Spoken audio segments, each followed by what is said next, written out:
Happy Sabbath mga kapatid. Tayo-tayo na talaga yung maaga. Umulan o umaraw, tayo pa rin. Pero salamat sa Panginoon sapagkat meron tayong Sabado na itinakda sa bayan ng Diyos. Bago po tayo tumungo sa pag-aawitan, para sa paglilingkod natin sa Sabbath School, tayo po muna yumuko. Makapangyarihan namin Diyos, inaanyayahan po namin ang iyong banal na presensya, ang siyang lumukob sa bawat isa sa amin. At ang iyong banal na anghel, ang siya naming makasama sa umagang ito na magbibigay luwalhati sa iyong dakilang harapan. Pagpalain ng bawat isa, patawarin kami Panginoon sa aming mga nagawang pagkakasala, maging liman o hayag upang sa ganun maging karapat dapat ang aming pagsamba at pagpuri sa iyo sa pangalan ni Jesus. Amen. 420. Magtagalog po tayo.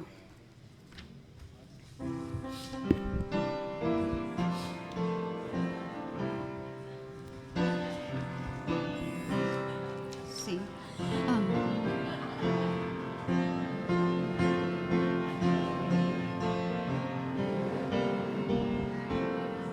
Sing. Ang mga tanda'y nagsasabing malapit ang sa Panginoon, nasa lupa'y pagbalik. Pangako na dapat ikagalap, ngunit oras ay di batil. Darating, humanda't magpuyat ka, darating. Alleluia, alleluia, siya ay darating sa lapap, ngunit oras ay di batil. Ang kaligtasan nakaloob ng langit, sa aklat ng Diyos madaling masaliksik. Ang pagkakasal ay malapit na, ngunit oras ay di ba darating. Humanda't magpuyat ka, darating. Alleluia, alleluia, siya ay darating sa lapap, ngunit oras ay di batil. Sa pagpupuyat tayo nga ay magtiis, at sa paggawa ng lahat ay magsakit. Ang pagdating niya ay malapit na, ngunit oras ay di batil. Darating, humanda't magpuyat ka, darating. Alleluia, alleluia, siya ay darating sa lapap, ngunit oras ay di batil. 220. 220.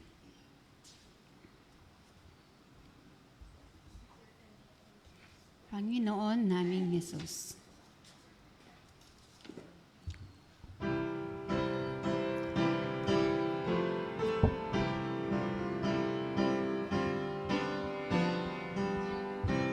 Sing. Panginoon naming Jesus, dakilang mananakop na nakaya at tumubo sa salay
Bilang papuring awit po sa umagang ito, awitin natin ang 240. 240.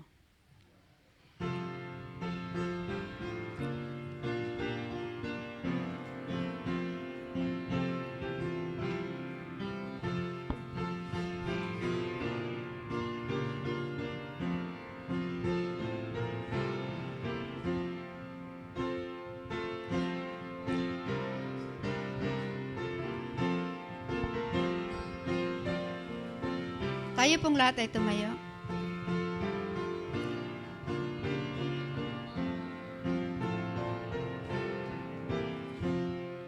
Sing.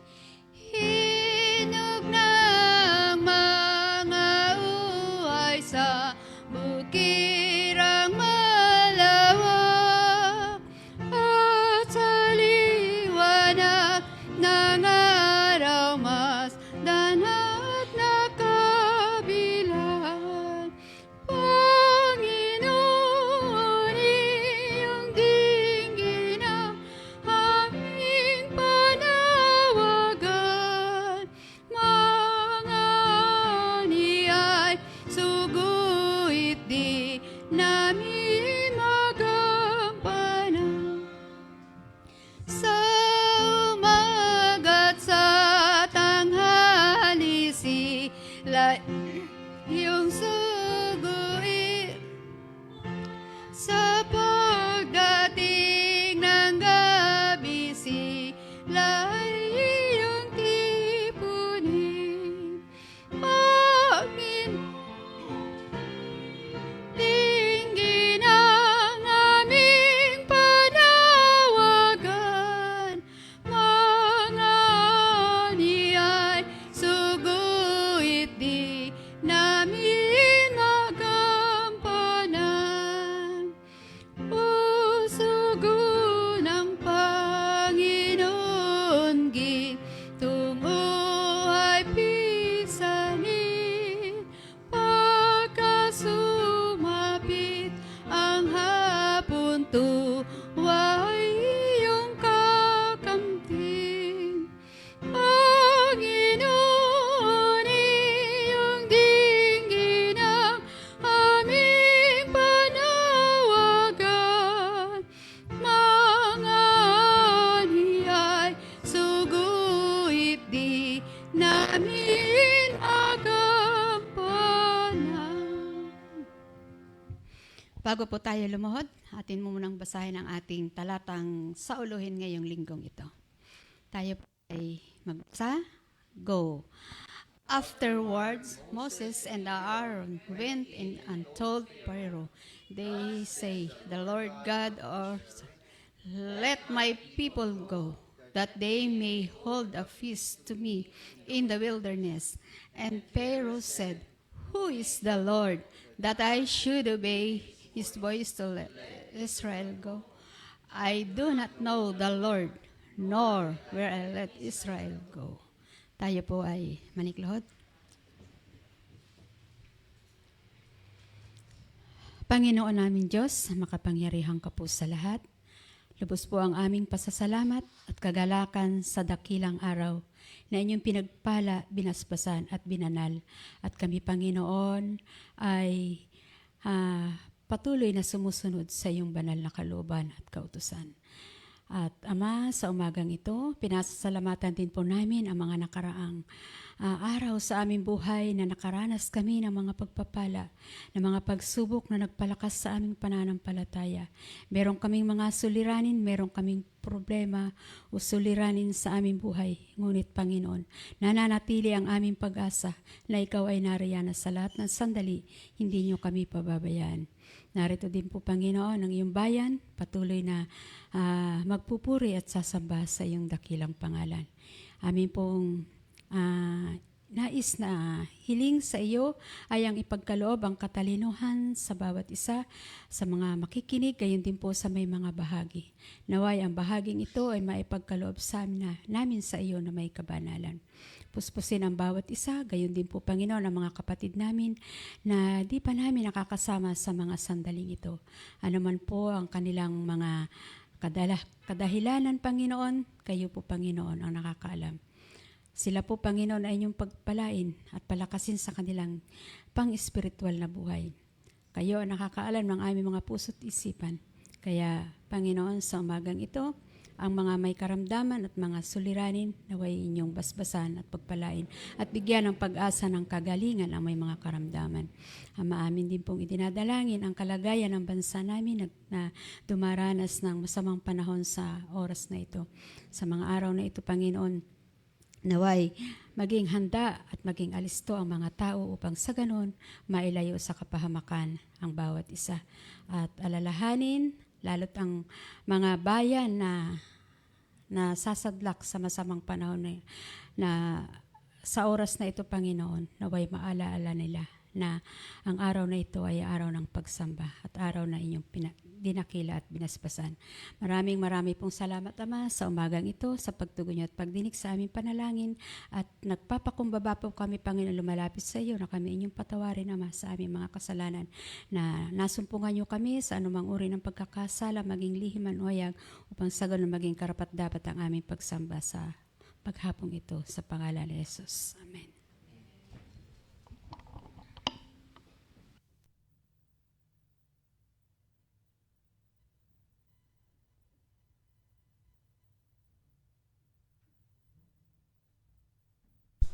Good morning po at happy Sabbath po sa ating lahat.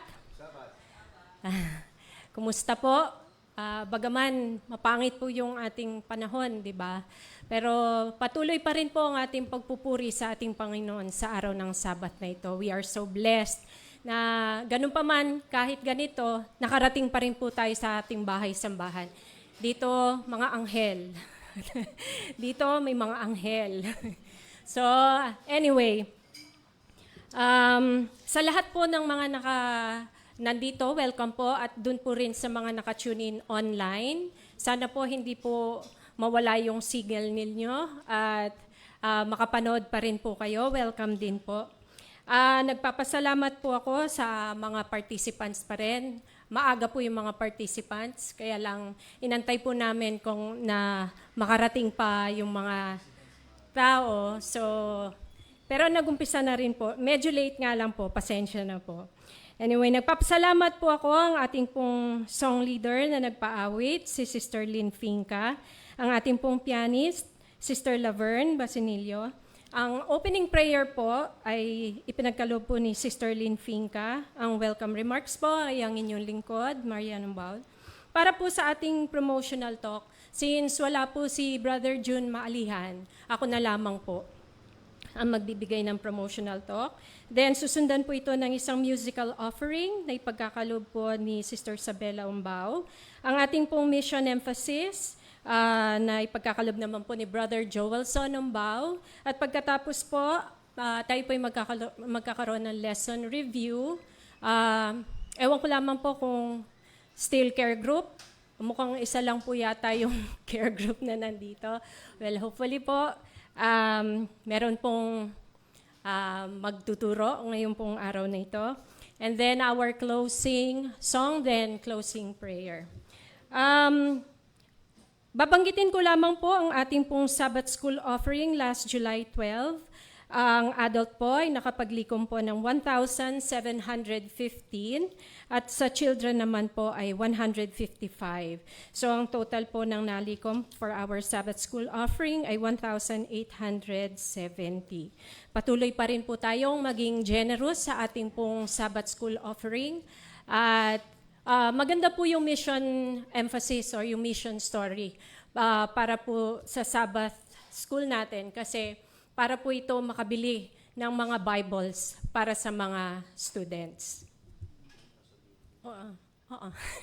Sabi niya, ba't ko daw po sinabi yung sasabihin niya? Anyway, mahaba pa yung sasabihin mo. So, i-share ko lamang po kasi sabi ko, pinrepare ko naman po yung sabi ko baka kung wala man po si Brother June, sabi ko, ipe-prepare ko na. Wala nga siya. Para naging totoo na wala po siya. So anyway, ang title po nung promotional is Bridge the Gap. Bring someone closer to knowing God. Kasi hindi naman po natin may pagkakaila na marami pa rin po ngayon ang hindi nakakaalam. Though alam nila ang ating Panginoon, pero wala pa rin pong talagang personal relationship ang bawat isa. Kahit po sa ating Adventist, di naman po natin masabi na tayo po ay meron ng personal and intimate relationship with our God. So, meron po akong story dito. Kilala niyo po ba si C.S. Lewis? Si C.S. Lewis ay writer. Siya po yung writer ng Chronicles of Narnia. Alam niyo po ba yung librong Chronicles of Narnia? Naipalabas na rin po yan, di ba? So, si C.S. Lewis, hindi po siya naniniwala sa Diyos. So, isa siyang atheist. Tinutulan niya ang pananampalataya sa loob ng maraming panahon. Pero dahil sa impluensya ng kaibigan niya, ang kaibigan niya ay isa rin pong manunulat. Siyang nagsulat ng Lord of the Rings, si J.R.R. Tolkien. Sabi nila, na-impluensyahan niya si C.S. Lewis. Nagkaroon sila ng parang mabait siya, matalino at totoo nilang pananampalataya. Nakita niya ito kay J.R.R. Tolkien. So napaisip ngayon si Lewis. So si J.R.R. hindi naman niya pinuwersa o pinilit si C.S. Lewis.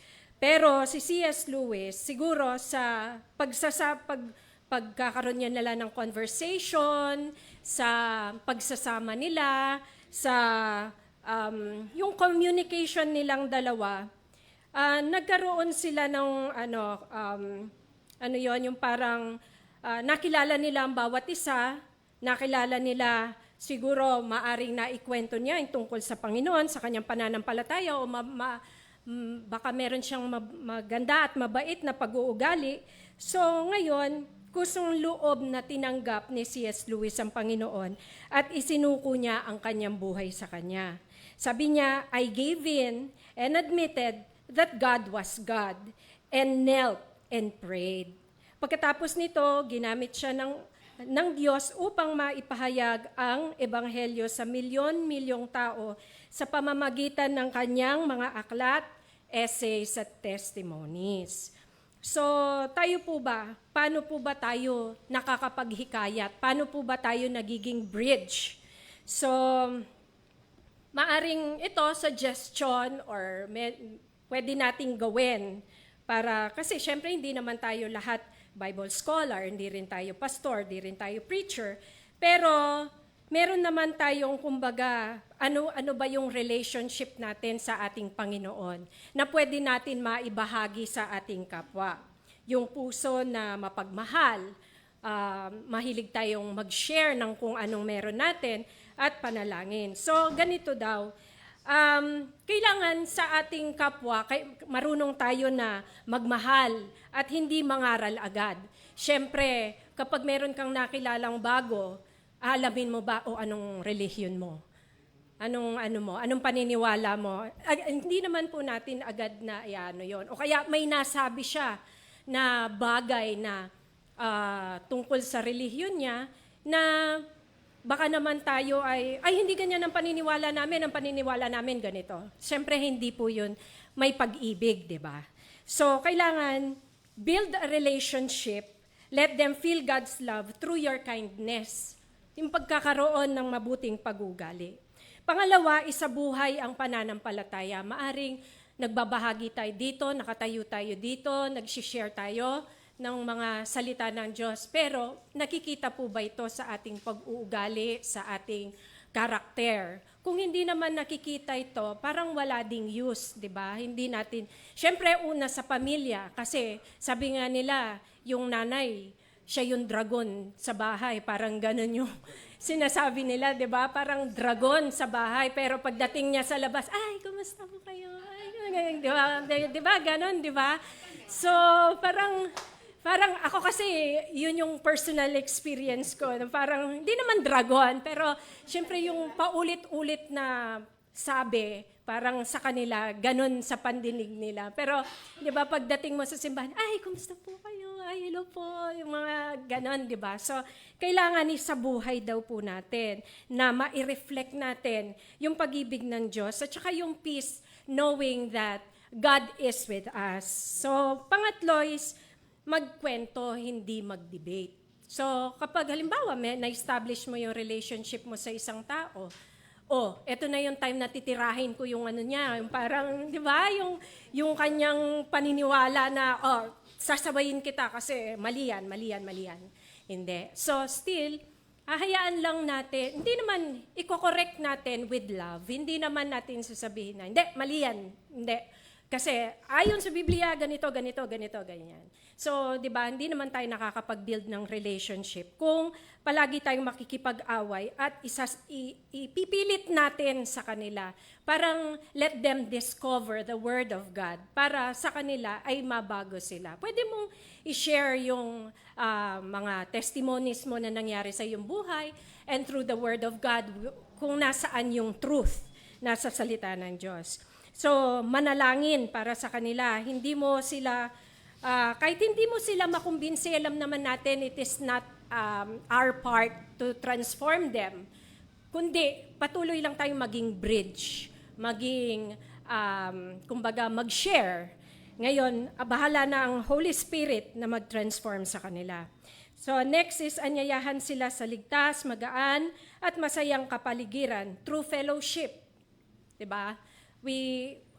Sa pagsamba, sa pagkakaroon ng Bible study, di ba? Sa mga worship service at saka sa mga activities ng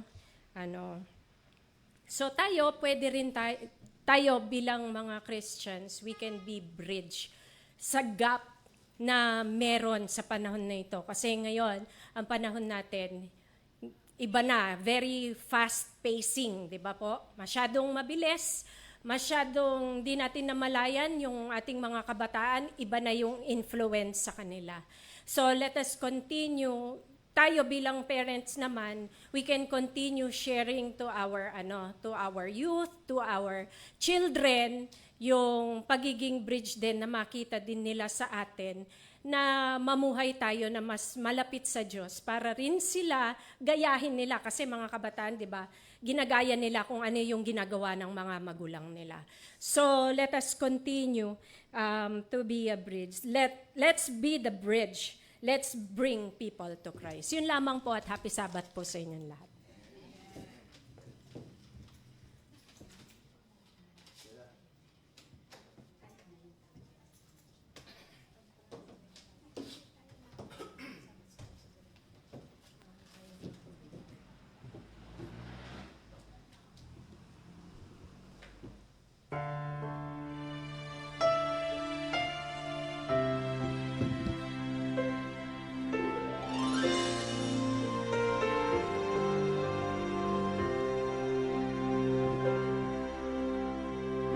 My heart can be so troubled, trembling with fear, eyes closed tight, expecting to overflow with tears. If I could manage to whisper the name above all names, suddenly I am at peace and things aren't quite the same. It happens every time I speak His name. My spirit comes within me, I feel Him ease the pain.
Good morning po and happy Sabbath. Ang ating pong kwento ay nangyari sa Zimbabwe. Ito ang mission emphasis natin. Ang bida sa ating kwento, pangalan niya Genius. Oh, si Denroy yan. Si Genius naman. Iba si Denroy. Si Genius yung pangalan niya pero hindi siya genius. Dahil nagsisigarilyo siya tsaka nagmamariwana. Oh, 14 years old pa lang siya, doon siya, mabait pa siya noon. Genius pa talaga siya noon. Tapos after a few months na genius siya, sabi ng tita niya, magpapakasal na ako. Magpa-practice kang sumayaw. So ang ginawa ng tita niya, nagrenta siya ng mga dancer para turuan si Genius sumayaw. So lahat sila parang dance group sila sa kasal. Habang nagda-dance group sila practice, sabi nung isang dancer, oh, try mo tong sigarilyo, try mo. So inubos niya yung kalahati. Ubos siya ng ubos. Sabi niya, pangit ng lasa, ang pait. Pero yung mga sunod na practice session nila, naging masarap na yung sigarilyo. Tapos tuwing nagpa-practice sila, sigarilyo na siya ng sigarilyo. After that, di nagtagal, inintroduce naman siya sa marijuana. Nagmarijuana naman siya. At mas nagustuhan niya yung marijuana. Tuwing bibigyan na siya ng baon, kahit wala ng practice, nagmamarijuana siya, nagsisigarilyo siya. Si Genius, hindi siya Adventist, pero nag-aaral siya sa Seventh-day Adventist School. So, may isa siyang naging kabarkada. Mahilig din magmarijuana at magsigarilyo. So, ang ginawa nilang dalawa, nung lunch break nila, recess, pumasok sila sa banyo, doon sila nagsigarilyo at nagmarijuana. Pagbalik nila sa room, nakadikit sa katawan nila yung amoy ng marijuana. Naamoy sila, sabi, isa pa, pagbibigyan ko kayo, isa pang beses na maamoy ko yung marijuana niya sa katawan nyo, kick out kayo, ma-expel kayo. So, yan si Genius, oh. Genius na siya dyan. So, yung nalaman ni Genius yon, tumigil siya. Napakabait niya. Bumait siya bigla. Yung classmate niya, ang kulit pa rin, nagmariwana kaya na-kick out. Pinigil ni Genius yung urge para magmariwana. Kasi kahit tumigil na siya, nararamdaman pa rin niya na parang gusto niyang magmariwana. And dahil nga nasa Adventist school siya, doon natin makikita yung magandang influence ng Adventist school talaga dahil focus talaga kay Jesus, focus sa Diyos. Nagbasa siya ng Bible, nag-pray siya, naging active siya, at dumating after a year niya na nagbabasa ng Bible, na-convert siya, at nagpabinyag siya, at talagang naging genius na siya. Tapos, yung pinapasalamatan ni Genius ay yung meron siyang Biblia. Kaya nga, tulad nga sinabi kanina ni Marian, yung mga offering natin, lalo na sa 13th offering natin, magiging useful para sa mga bata sa Zimbabwe na hindi pa nakakapagbasa ng Bible. Mahal kasi yung Bible doon. Kaya tayo, huwag tayong mapagod, magbigay ng offering. Dahil marami tayong natutulungan, nakala lang natin, dumarating lang, naglalagay lang tayo sa offering na lalagyan natin, pero hindi natin alam, nakakarating to sa maraming tao, maraming natutulungan. Kaya continue giving offering para ma-spread yung Word of God. Ayun lang po.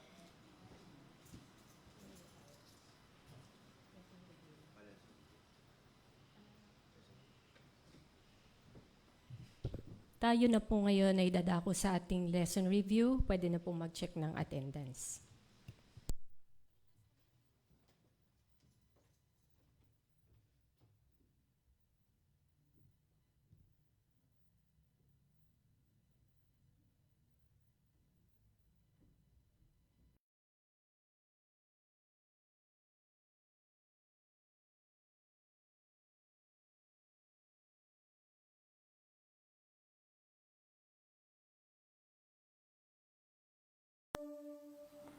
Ako po si Pastor John Alexis Mercado at patuloy po kayong sumusubaybay sa paglilingkod na pinagkakaloob po sa inyo ng 3 Points Ministries na napapanood din naman sa Hope Channel.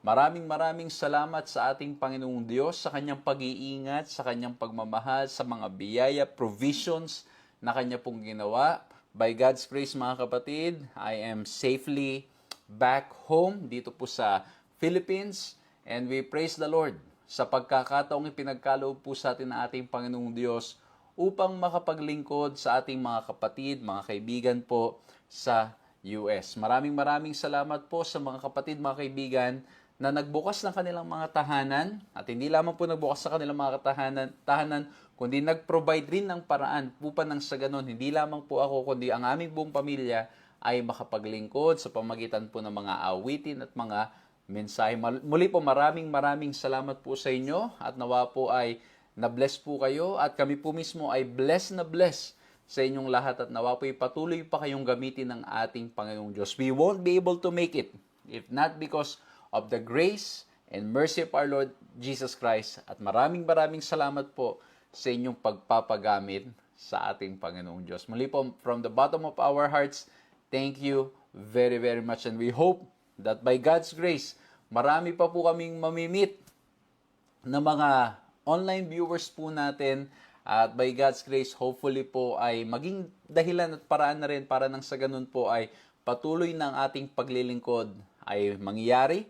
Hindi lamang po dito sa online, kundi sa iba't ibang mga lugar, sa iba't ibang mga pamamaraan. So muli po, maraming salamat.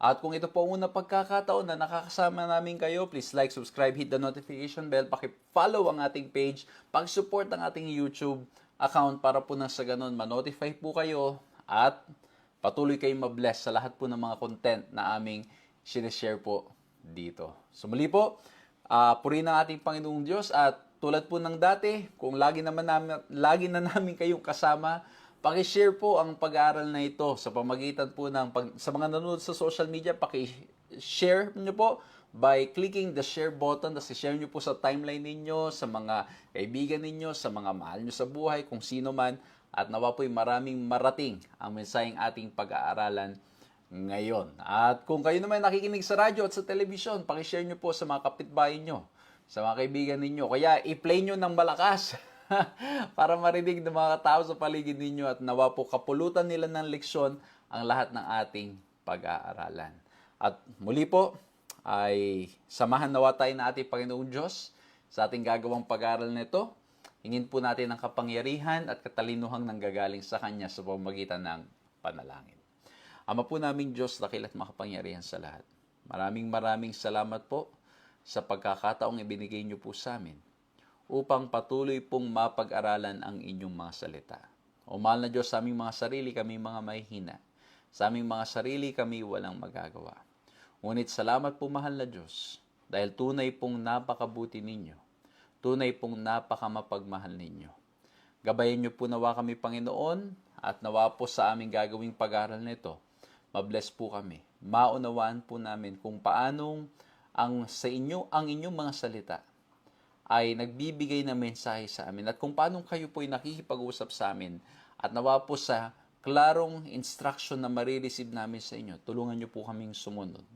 Maraming salamat po and that you will speak to us as we study your word. In Jesus' name we pray. Amen. Muli po, isang mapagpalang panunood sa inyong lahat. Isang magandang umaga, tanghali, hapon, or gabi, anumang oras na kayo po ay nakakasama namin sa pag-aaral na ito. Nawa po ay maging pagpapala, maging blessing po sa inyo ang lahat ng ating mga pag-uusapan dito. And again, ang topic po natin o ang theme natin all throughout the quarter, Exodus. At ang ating pong pag-uusapan ngayon, rough start. At marahil sa buhay natin o maaari sa atin, sa ating mga karanasan, naranasan natin itong title na ito na hindi tayo makasimula ng maayos. Rough yung simula. Mahirap yung simula. Maraming nagsasabi, Pastor, di lang yung umpisa. Hindi lang yung start ang rough. Even the middle and even the ending, it was very rough. And hopefully, kung yan man po ang inyong sitwasyon o yan ang inyong nararanasan ngayon or maybe you're starting to follow the Lord. You have heard the still small voice of God talking to you and the order, the command is very clear and still, you know, when you are experiencing difficulty, how you will continue. I hope and pray that this message or this study will help you all, will help us all to grow in faith and to grow in our trust in the Lord. Amen? At ang ating pong key text, in Exodus 5:1-2, ang sabi po ay ganito, Afterward, Moses and Aaron went in and told Pharaoh, Thus says the Lord God of Israel, Let my people go, that they may hold a feast to me in the wilderness. And Pharaoh said, Who is the Lord, that I should obey his voice to let Israel go?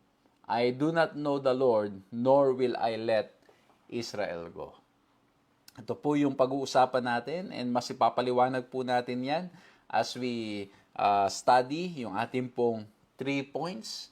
And as usual, ang gagawin po natin ay isi-share ko po, isa-summary ko po ito sa 3 points, itong lesson po natin, and hopefully maging madaling paraan para kayo maalala, hopefully madaling paraan para may share ninyo sa inyong kaibigan, sa inyong kapwa, maging madaling paraan para maunawaan po itong pag-uusapan natin ngayon. Pupulutin po natin yung mga practical na mga leksyon at kung may mga ilang mga leksyon o mga bagay na hindi ko na po mababanggit, hindi ko po masasabi dito sa ating oras, limitadong oras na meron po tayo, ay hopefully you will spend more time reading the story, reading the lesson, and I'm hoping that by God's grace, the Lord will speak to you and you will hear His voice para po nang sa ganon ay yung mga lessons ay mas maging klaro at mas maging malinaw at anuman ang nais ng ating Panginoong Diyos iparating sa inyo ay mapakinggan po ninyo. At again, kung hindi ko po matouch at meron kayo ibang napulot, pakishare nyo po sa comment box sa mga nanonood sa social media para makinabang din naman yung mga kaibigan at mga mahal natin sa buhay. At kung kayo naman ay may mga iba pa, kung sabihin natin 4 points, 5 points yan, praise the Lord. It means that you are studying and the Lord is speaking to you.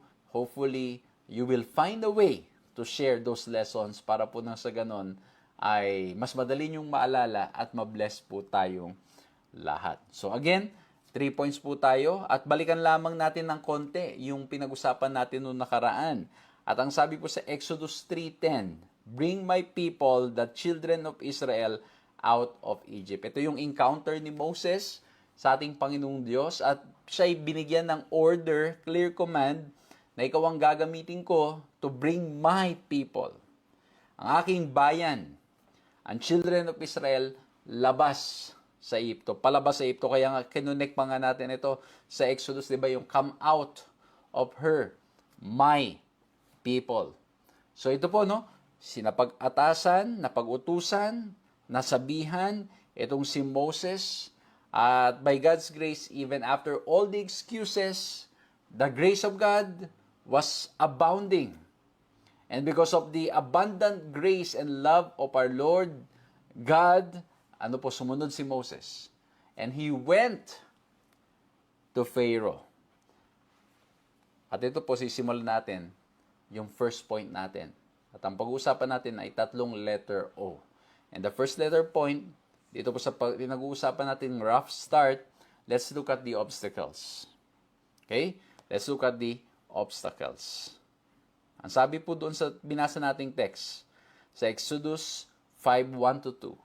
"Afterward, Moses and Aaron went to and said to Pharaoh, 'Thus says the Lord, the God of Israel, let my people go, that they may hold a feast to me in the wilderness.' But Pharaoh said, 'Who is the Lord, that I should obey his voice and let Israel go? I do not know the Lord, and moreover, I will not let Israel go.'" Okay. So dito po, makikita po natin, there is an obstacle. Moses complied. Moses was willing to follow. He's already there. At sinasabihan na nila si Pharaoh, pero ito pong si Pharaoh, there's an obstacle. Hindi niya kilala ang ating Panginoong Diyos. Hindi niya kilala ang Diyos na sinasamba ni na Moses. Ang Diyos na nagpakilala kay Moses, he do not know who God is. At ang sabi niya, hindi ko siya kilala at dahil dyan, hindi ko pakakawalan ang bayan ng Israel.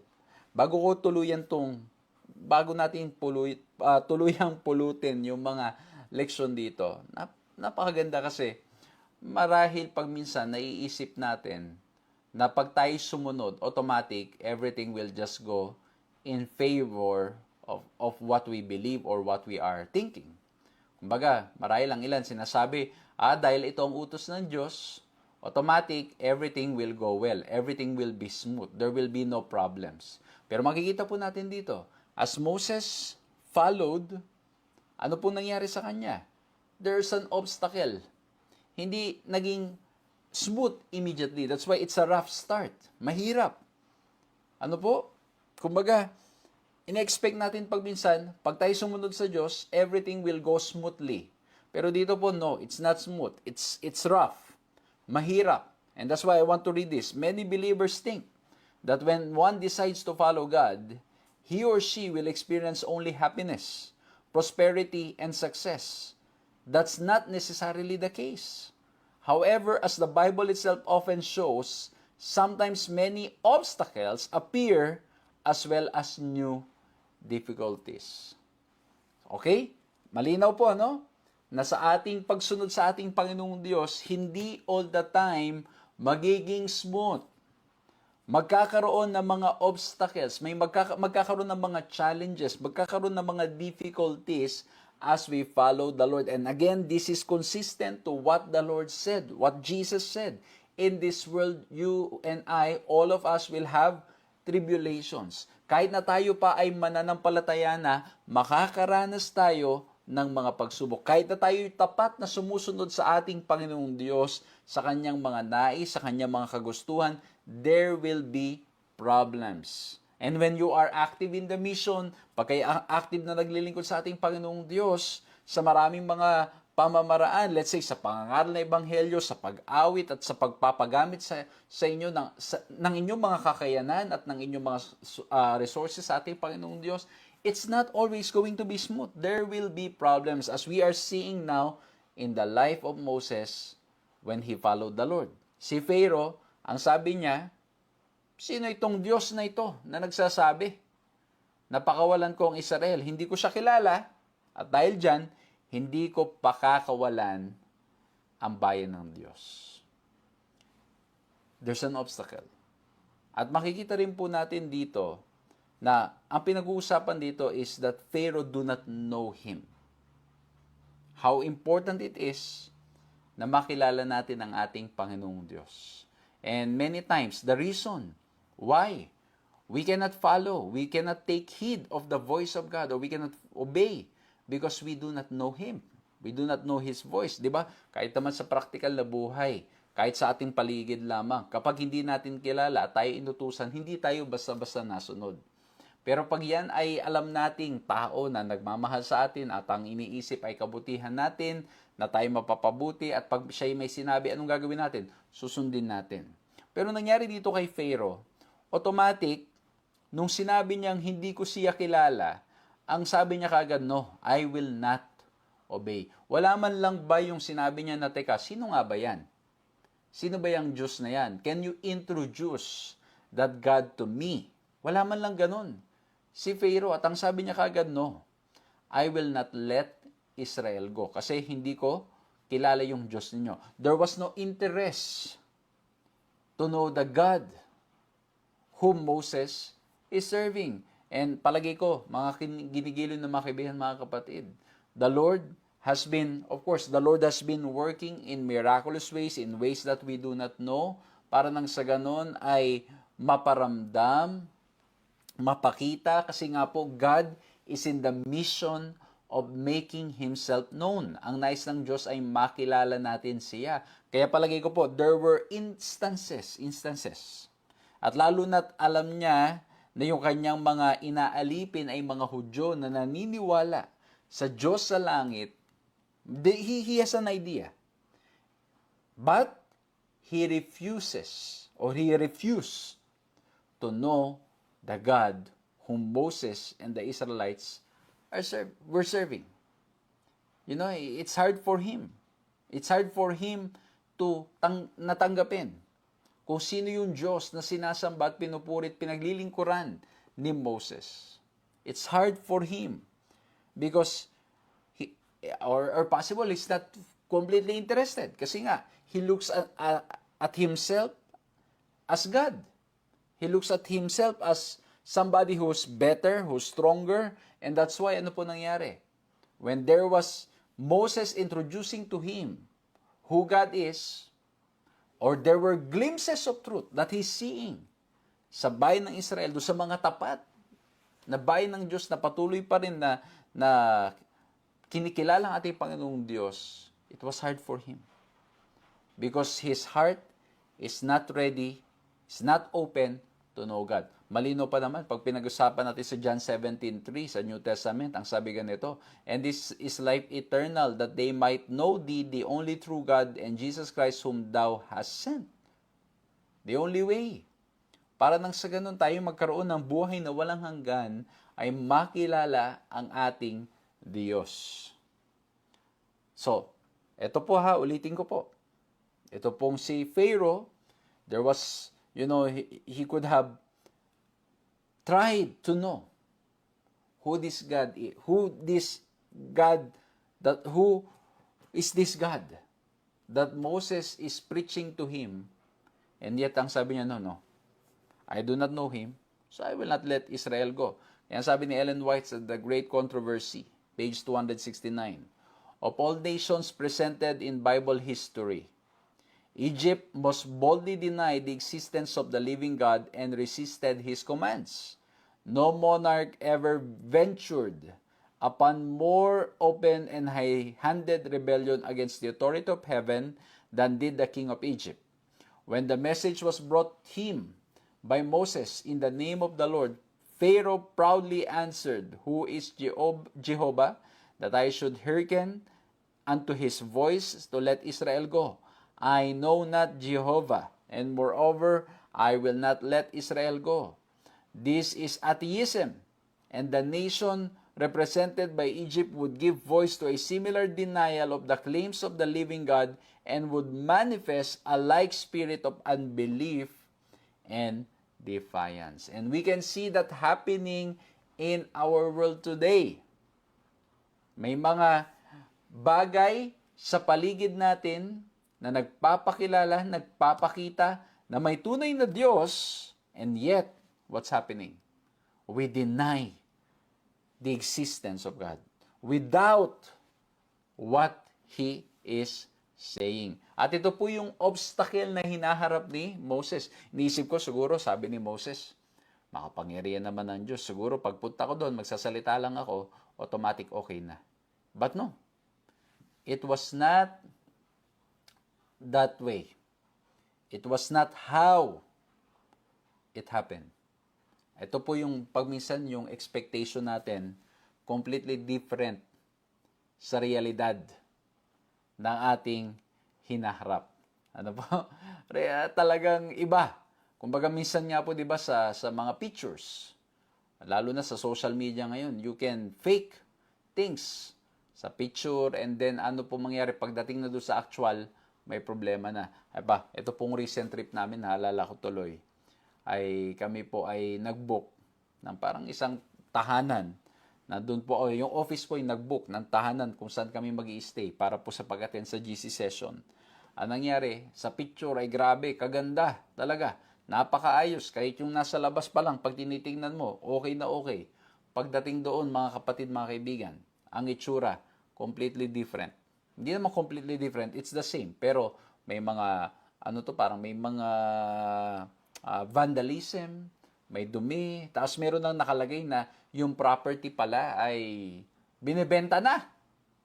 Imagine niyo kami ay dumating doon, pagdating po namin doon, ay halos, kumbaga wala kaming mapuntahan. Dahil yung mismong binok na lugar ng office ay nagka-problema. Yung pala sa picture ay okay, maganda, at hindi lang yun, talagang okay na okay pa, at available pa, yun pala ay abandoned ng lugar. And alam nyo mga kapatid, it's a very long story, but we praise the Lord that He provided the way para na sa ganun, kung saan po kami magkakapagpahinga at makakatulog, at talaga namang pagod na pagod. Imagine nyo, naalala ko dala-dala namin yung mga luggage namin, lakad kami kung saan, hanap kung saan pwedeng makitulog. And we praise the Lord for those people who reach out to us, trying to help us, kung saan kami pwedeng makatuloy, para po nang sa ganun ay kasi pagod na nga, tas may kasama pa mga bata. Pero ang point ko mga kapatid, kaya ko po kinikwenta yon ay ganun na nangyayari. Yung expectation marahil ni Moses, everything will be smooth, everything will be okay, and yet, the reality, there is problem. At ito nga po, yung sa Israel, ay itong si Egypt, ang problem, yung obstacle, hindi naging smooth. Siguro sa excited, di ba si Moses, yun pa nga, dami pa niyang excuse Tapos sumunod na nga siya. Pagdating niya pa doon, sabi ni Pharaoh, no, I will not let people of Israelites go. At pagbabasahin niyo yung kwento sa Exodus chapter 5, ano po nangyari? Dahil doon sa demand at kagustuhan na pakawalan ang bayan ng Israel, ano nangyari? Medyo nagalit itong si Pharaoh at ang sabi niya, sige, gusto niyo palang mag-let go, mas pahirapan natin sila. So mas pinahirapan ngayon yung Israelites. Yung mga Hudyo, mas pinahirapan sa kanilang pagtatrabaho, sa kanilang pagiging alipin. Ang sabi sa Exodus 5:10 to 11, so the taskmasters and the foremen of the people went out and said to the people, thus says Pharaoh, I will not give you straw. Go and get your straw yourselves wherever you can find it, but your work will not reduce in the least. So yan, lalong humirap yung kanilang mga trabaho dahil dun sa ginawang pagsunod ni Moses, nasabihan si Pharaoh na pakawalan ang bayan ng Israel. Ano po nangyari? Nagalit si Pharaoh, mas pinahirapan ang bayan ng Israel. At pagdating sa verse 21, sabi ganito, and they said to them, sabi ng mga Israelites kay Moses, the Lord look on you and judge, because you have made us stink in the sight of Pharaoh and his servants, and have put a sword in their hand to kill us. Kumbaga, ang point, ang sabi nila, dahil sa ginawa mo, mas humirap ang aming sitwasyon. Mas bumigat ang aming mga pinapasan. Mas humirap ang aming mga kalagayan dahil sa ginawa mo. Sabi mo, kami pakakawalan upang kami makapagsamba na, makapag-offer ng sacrifices. And look at what happened. Mas mahirap. Imagine niyo na lang mga kapatid, mga kaibigan. Sumunod si Moses. Pagsunod niya, nakaharap niya si Pharaoh, hindi kagad pinakawalan ni Pharaoh. Nahirapan itong si Moses. Imagine nyo, una pa lang, unang sabak mo sa misyon, problema kagad. At pagkatapos, hindi lamang yon, yung gusto mong ipagtanggol, yung gusto mong makawala doon sa pagiging slave ng Ehipto, ngayon sila rin nagre-reklamo. Imagine nyo na lang kung yan ang first mission trip ninyo. At puro problema kagad, puro obstacles. What will happen to us? What will happen to you? Di ba minsan kasi iniisip, mission to. Tapos minsan, alam mo yun, yung iniisip natin, lahat dito mangyayari positive. Well, lahat naman. Pwede maging positive if tayo ay patuloy na titingin sa ating Panginoong Diyos. Pero the truth, the reality is that there will be obstacles when we follow the mission that the Lord wants us to accomplish. May mga problema, may mga pagsubok na darating sa ating mga buhay. Kaya po, dito po sa kwentong ito, mabigat yung kinakaharap ni Moses. Hindi na nga sumunod si Pharaoh, yung bayan pa ng Israel, puro pa reklamo. Kasi na naman, paano hindi magre-reklamo? Lalong humirap yung kanilang sitwasyon, lalong humirap yung kanilang trabaho. Paano pa nga naman ba yan? So, again, pinapakita lamang po natin dito sa ating pinag-uusapan ngayon, itong rough start. Exodus chapter 5 to 7 ang pag-uusapan natin. So, dito po makikita po natin, in our obedience to the Lord, there will be obstacles. And that's no wonder. That's not something to be surprised of. Why? Because the enemy is not happy. And we live in a sinful world. There will be challenges, there will be obstacles, there will be difficulties, there will be pain. Even if tayo'y nasunod sa ating Panginoong Diyos. Pero ang kailangan po natin, by God's grace, katulad po ng pag-uusapan natin ngayon, dapat tayo ay magpatuloy. Amen? Dapat tayo tuloy-tuloy. And that's why the second letter O, dahil sa mga nangyayaring ito, ang linagay ko pong second letter O is that we need to see the opportunity. So kanina, pinag-usapan natin the obstacles. Number 2, let's look at the opportunity. Kasi bakit po? This was an opportunity for Moses, and not just Moses, but Israelites and Pharaoh, para sana makilala ang ating Panginoong Diyos. Para upang sa ganun, mas lalo pang magtiwala sa ating Panginoong Diyos. Kaya nga, di ba, ang sabi dun sa 1 Yung sa key text natin, sabi ni Pharaoh, I do not know him. It was an opportunity for him to know God. It was an opportunity for the Israelites to know the God who promised to let them go. It was an opportunity for Moses to know God more and more and trust Him. Kaya ang sabi dito sa verse 22 to 23 na Exodus chapter 5, Then Moses turned to the Lord and said, O Lord, why have you done evil to this people? Why did you ever send me? For since I came to Pharaoh to speak in your name, he has done evil to this people, and you have not delivered your people at all. Ang maganda po kay Moses, he turned to the Lord. Kinausap niya ang ating Panginoong Diyos. It was an opportunity to open, to humble ourselves before the Lord when we're facing obstacles, when we're facing boundaries, when we're facing walls, when we're facing challenges. In our commitment to follow the Lord, we should be like Moses who turned to the Lord, and pinag-usapan natin ito doon sa pag-aaral natin sa Psalms, na yung ating mga puso mabubuksan natin sa ating Panginoong Diyos. We can express our disappointments, our frustrations, but still continually magtiwala tayo sa ating Panginoong Diyos. Parang yung sa Psalms, ano po, na kahit nag-express sila ng kanilang mga disappointments, ng kanilang mga questions, still they trust in the Lord.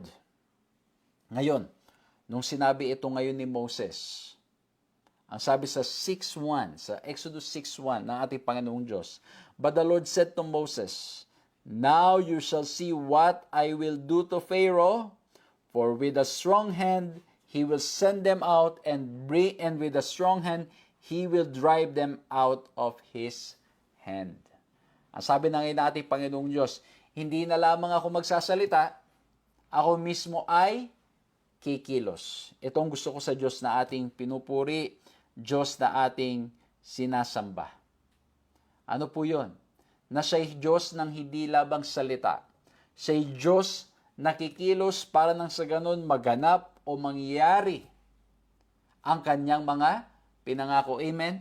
Tayo pong mga tao, ano po nangyari sa atin? Aminado po, kahit pong inyong lingkod, minsan may mga masasabi tayo na hindi natin nagagawa. Dahilan, minsan, dahil nalimutan. O, di ba? Kayo ba nangyayari rin yan? Meron kayong sinabi, nalimutan ninyo. Mga kapatid, mga kaibigan, nangyayari sa atin yan bilang mga tao. Again, but it's not an excuse. Okay? Hindi lang yon. Minsan tayo naman ay, dahil nagkaroon bigla ng mga emergencies, nagkaroon ng problema, so nalilimutan natin gawin yung ating mga sinabi. But the point is, ang Diyos na ating sinasamba, ang Diyos na ating pinupuri, ano daw po? Ang sabi po doon, ngayon hindi lamang ako magsasalita, ako'y kikilos upang nang sa ganun maganap ang aking mga pinangako at sa pamamagitan ng makapangyarihang kamay, pakakawalan ang bayan ng Israel. Napakaganda. Na yung nababasa natin sa Biblia na mga pangako ng ating Panginoong Diyos, hindi lamang basta pangako. Ito ay mga pangako ng isang Diyos na kikilos para tayo ay iligtas at para nang sa ganon gagawin niya ang kanyang sinasabi upang na sa ganon tayo ay mangaligtas. Kumbaga hindi ito yung nangangako at napapako. At sa maraming pagkakataon, mga kaibigan, mga kapatid, na tayo'y nakapangako at napako ay tayo ay by God's grace lumapit sa ating Panginoong Diyos at tulungan nawa tayo na magawa natin yung mga pinangako natin. Lalo na kung yung ang pinangako natin ay may kinalaman sa paglilingkod at pagsunod sa ating Panginoong Diyos. Kaya nga po ang ganda nito eh. Pagtitingnan po natin itong Exodus chapter 6. Ito yung mga sinasabi ng ating Panginoong Diyos. Number 1, I am the Lord. He is introducing himself to Moses, to Aaron, to the Egyptians, and to God. Ako ang Diyos. Sabi niya pa, number 2, I appeared to the patriarchs. Yan, ako yung Diyos ni Abraham. Yung mga binabasa ninyo, ako yan. Sabi niya kay Moses, sabi niya sa Israelites, I establish my covenant. Number 3, I establish my covenant with them. Number 4, I have promised to give them the land of Canaan, the promised land. Number 5, I have heard the groaning of the children of Israel. Number 6, I have remembered my covenant to give you the promised land. Yan ang Diyos na ating sinasamba at yan ang Diyos na ating pinupuri. Kung babasahin natin ang Exodus 6:6-7, ang sabi ganito, Say therefore to the people of Israel, I am the Lord, and I will bring you out from under the burdens of the Egyptians, and I will deliver you from slavery to them, and I will redeem you with an outstretched arm, and with great acts of judgment. I will take you to be my people, I will be your God, and you shall know that I am the Lord your God, who has brought you out from under the burdens of the Egyptians. Ano napansin nyo doon? Dito lang sa Exodus 6-7, but in reality, kung babalikan nyo sa chapter, o sa verse 1, itong chapter 6, the repeated use of I am the Lord, I will bring you, I will deliver, I will take you, I will redeem you, I will stretch my arms, I will be your God, I am the Lord your God. God is the subject of all these activities. And the Israelites are the recipients of all these benefits and grace. God offers these gifts for free out of love. He did it then to them, and He does it now for us as well. Amen? Ang ganda kasi bakit po? Mismong ang Diyos ang kumikilos at ang Diyos ang nangako na kanyang gagawin ang mga bagay na ito.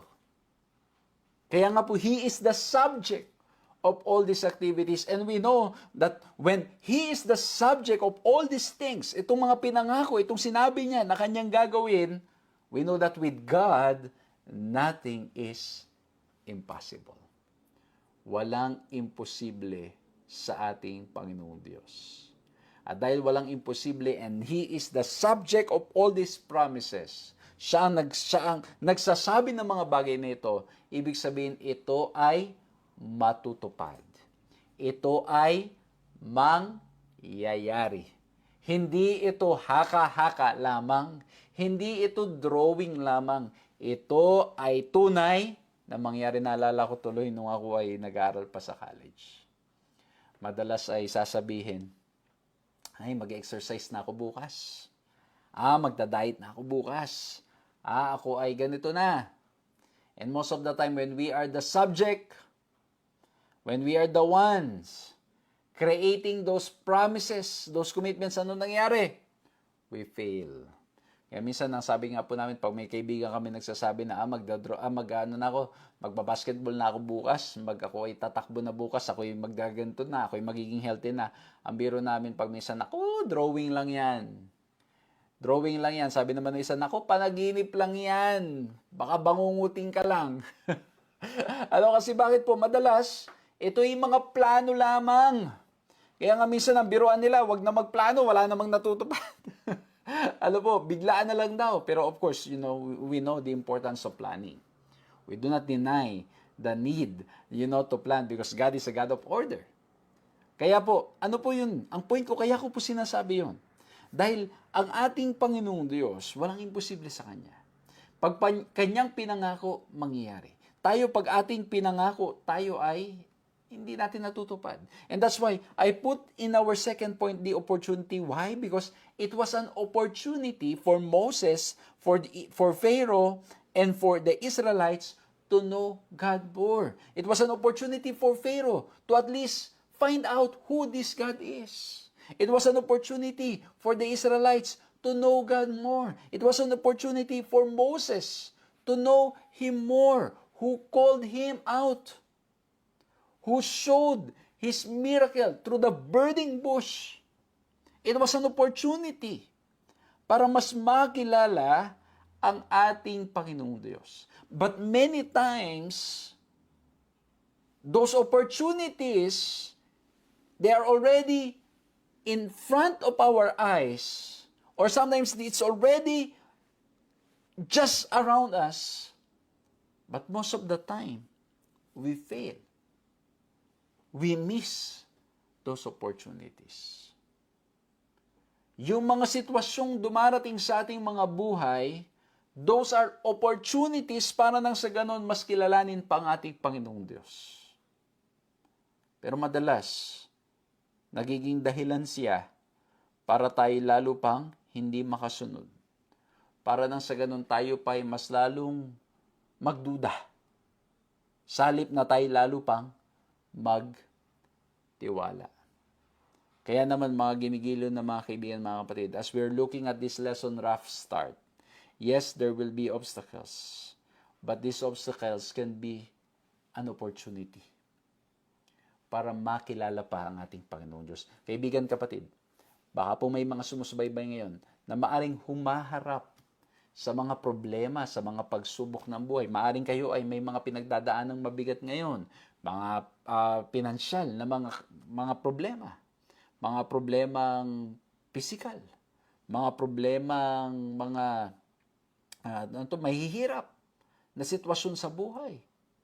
Mga kaibigan, mga kapatid, these are opportunities para tayo lalong magtiwala sa ating Panginoong Diyos. And you see, when the more we trust the Lord, the more He will take care of us. The more He will, alam niyo yung, sometimes, pag yung mga kakulangan, mga kapatid, mga kaibigan, yung mga kakulangan, let's say, kakulangan financially, kakulangan physically, these are opportunities para lalo pang magtiwala at kilalanin ng ating Panginoong Diyos. Naalala ko po tuloy, ito lang, recently lang po na aming experience when we were in St. Louis for the 62nd General Conference Session. Ang nangyari po mga kapatid, mga kaibigan, of course, alam nyo naman, sabi nila, pag nasa ibang bansa ka, huwag ka mag-compute. Kaya lang, syempre, hindi mo talaga maiwasan kung ikaw ay nandoon lamang bilang hindi ka naman taga doon, hindi ka nagtatrabaho doon, talagang mapapakompute ka. Kami talagang napapakompute sa gastusin, sa yung tubig, yung pagkain, at marami pang iba. And by God's grace, ang ginawa po namin, at napakabait po nung aming naging host bago po kami nagpunta sa St. Louis, kami nasa California, pinahiram sa amin yung kanilang rice cooker, may dala kaming rice cooker. At pagkatapos hindi lamang sa may dala kaming rice cooker, dala kami ng bigas, dala kami ng mga ilang mga ulam, dilata. And when we started cooking, we realized na yung aming dala will only be good for a few days. Ilang araw lang. At ang nangyari, sabi namin, sige, gagawin natin, titiperin natin. At yung kinento ko nga po kanina, ang nangyari pa, yung tirahan pa namin ay nagka-problema. So ngayon, hindi namin alam kung saan kami titira, sa kami tutuloy. But you see, those were opportunities. Nasalip na magreklamo, magtiwala sa ating Panginoong Diyos. We started looking, and by God's grace, nung kami po ay nakahanap ng aming matutuluyan, praise the Lord, meron pong siniserve na breakfast. Although ang biruan ng aming mga kasama doon, marami po kami magkakasama doon, ang biruan nila, yun doon daw sa aming tinitiran, the same yesterday, today, and forever. Kasi bakit?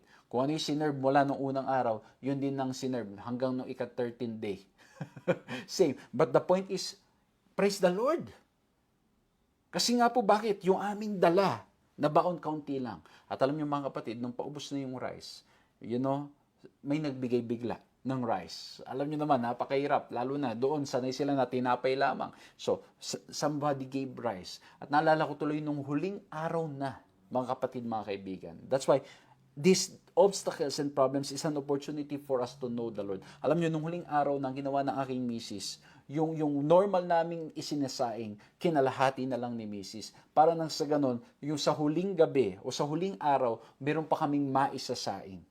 At sabi namin, sige, okay na yan. At nung katanghalian, nung pagkatapos nung session, kami uuwi na. At ang usapan namin ni Mrs. anong lulutuin natin? Lulutuin ba natin yung rice o mamaya ng gabi kasi yun na yung last na natin? At paano natin yun? Talagang na lang yun, half lang yun. Ibig sabihin talagang, kumbaga yung kakainin namin, syempre pag may kasama ka pang mga bata, ibibigay mo doon. But it was an opportunity to know God more. Alam nyo, nung kami po'y palabas na, nasa lubong po namin ng isang pastor. sa US. At ang sabi niya, dito na kayo kumain. Sabi namin, ako nakakaya po. Sabi po, nakakaya po. But praise the Lord, alam niyo mga kapatid, they were very kind, very hospitable. They welcome us, nakakain po kami. At nung kami nandoon na, na-meet po namin yung isa pa pong pastor na talaga namang naging malaking support nung ako po'y nasa Central Luzon Conference pa kasi he was sending us Bibles, he was praying for us. Nung nabuntis si Mrs., he helped us as well dahil nagkaroon po ng maraming complications si Mrs. Marami pang iba. At ang nangyari, sabi niya, o sige mamayang gabi, ako nang bahala, papakainin ko kayo. At least before you leave, early in the morning, you have something to eat. At alam niyo mga kapatid, I cannot stop but just admire and be grateful and be amazed what kind of God we have. Amen? Napakabuti ng ating Panginoong Diyos. Napakabuti ng ating mapagmahal na ating Panginoong Diyos. That's why, obstacles, these are opportunity para makilala pa natin ang ating Panginoong Diyos. Amen? Kaya kung may problema, may mga pagsubok na hinaharap, please, try to think, try to reflect, try to see how the Lord is introducing Himself to you and me para po nang sa ganun, mas lalo tayong makapagtiwala sa Kanya. The last point that I want to share is obedience. Yes, we need to see the opportunity to know God. Makita natin yung opportunity na ito yung pagkakataon para magtiwala sa ating Panginoong Diyos. And then we need to obey. We need to follow.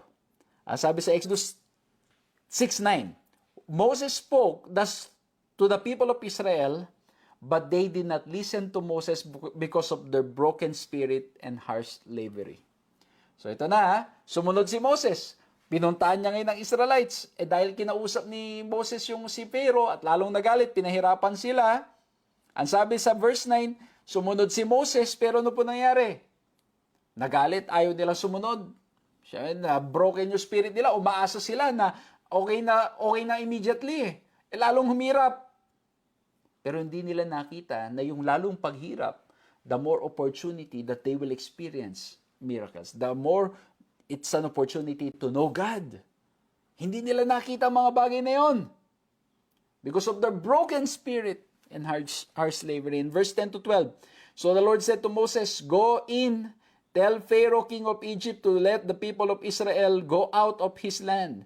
But Moses said to the Lord, behold, the people of Israel have not listened to me. How then shall Pharaoh listen to me? For I am uncircumcised lips. But the Lord spoke to Moses and Aaron and gave them a charge about the people of Israel and about Pharaoh, king of Egypt, to bring the people of Israel out of the land of Egypt. Still, the order is clear. The command is clear. The charge is clear. Go, tell Pharaoh to let my people go. Malinaw. Pero sabi ni Moses, teka lang Lord, I'm in uncircumcised lips. Hindi ako makapagsalita ng maayos. Ako'y bulol-bulol. Ako'y ganito, ganyan. Hindi kaya, Lord. Pero sabi ng Panginoon, no, the order is clear. At again, mga kapatid, minsan, nangyari ba sa inyo because of depression, because of stress, because of harsh situation, rough challenges na pinagdadaanan natin, we're finding it hard to obey and follow the Lord. I hope that we will be inspired by Psalm 73:23 to 26. Kasi bakit po, pag binasa niyo yung Psalm 73, mga tanong doon, teka lang, bakit yung mayaman, na pinoprosper, yung mga gumagawa ng mali, pero kaming mga nagtatapat, bakit ganito nangyayari? And yet, after niyang sabihin yung mga yon, ang sabi niya sa verse 23 to 26 ng Psalm 73, yet I am always with you, you hold me by my right hand, you guide me with your counsel, and afterward you will take me into glory. Whom have I in heaven but you? The earth has nothing I desire besides you. My flesh and my heart may fail, but God is the strength of my heart and my portion forever. Yes, many times, our bodies, our physical bodies, it will fail us. Our hearts may fail us, but God is the strength of our heart. There should be no one else that we desire the most than God. Alam nyo mga kapatid, itong biyahe lamang, grabe, katulad po ngayon, I have to admit, I really feel yung jet lag, ano? Tapos in few days, we have to do some itineraries for God's mission. Yes, the flesh may fail. The heart may fail. But God is the strength. And because of the strength that comes of the Lord, we can go forward and follow what He tells. We can continue obeying. Amen? Amen? Alam nyo mga kapatid, grabe po no? Yung pagod, yung ramdam mo, yung antok, kasi nag-opposite yung time. Talagang sabi ko, yung concentration, nababa, hindi makapag-isip na maayos, but God is the strength of our hearts. We need to continue following and obeying the Lord because He is with us all the time. At ang sabi po, pag binasa niyo po ulit sa Exodus 6:28-30, on the day when the Lord spoke to Moses in the land of Egypt, the Lord said to Moses, I am the Lord, tell Pharaoh, the king of Egypt, that I say to you, all that I say to you. Di ba sabi niya, let my people go. But Moses said to the Lord, behold, I am uncircumcised lips. How will Pharaoh listen to me? Kasi nga po ano nangyari?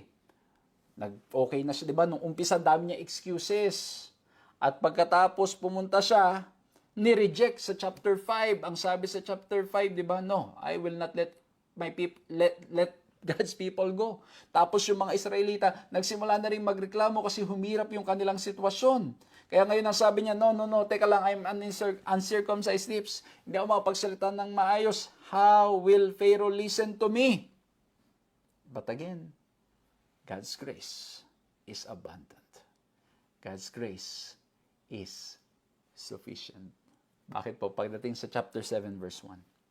And the Lord said to Moses, see, I have made you like God to Pharaoh, and your brother Aaron shall be your prophet.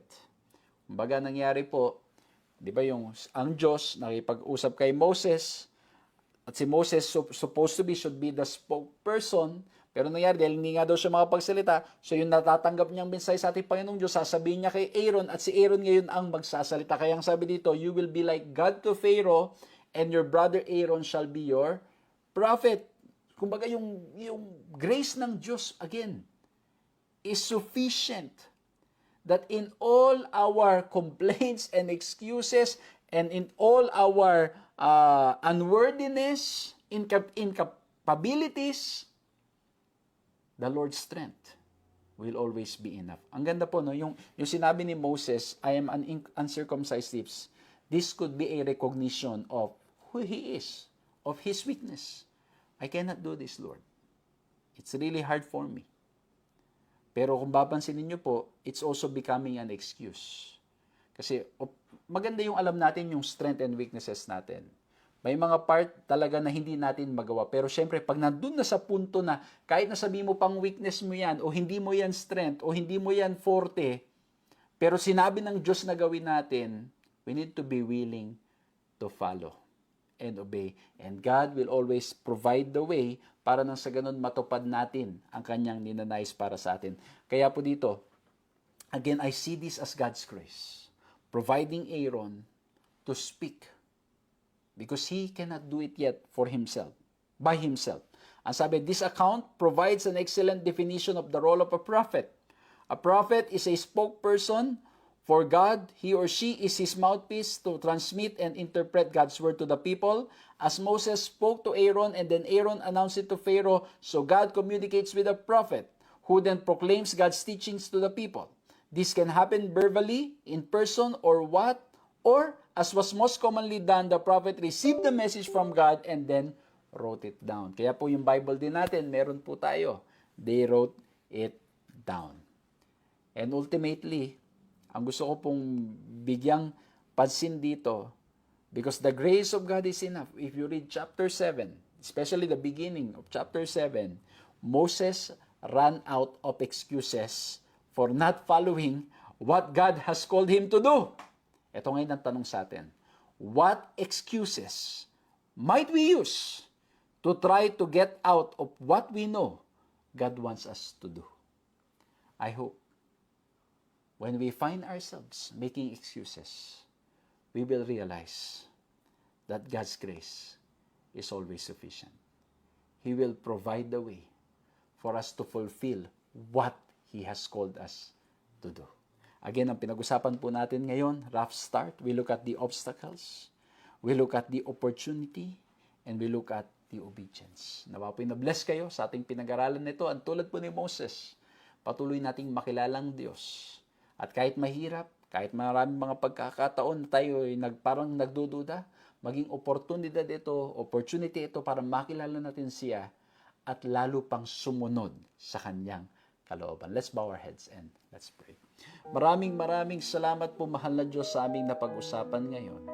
Nawa po ito ay maging kapakinabangan sa amin lahat at maging inspirasyon na madalas po sa aming buhay, Panginoon, kami ay nahihirapan, nagdududa.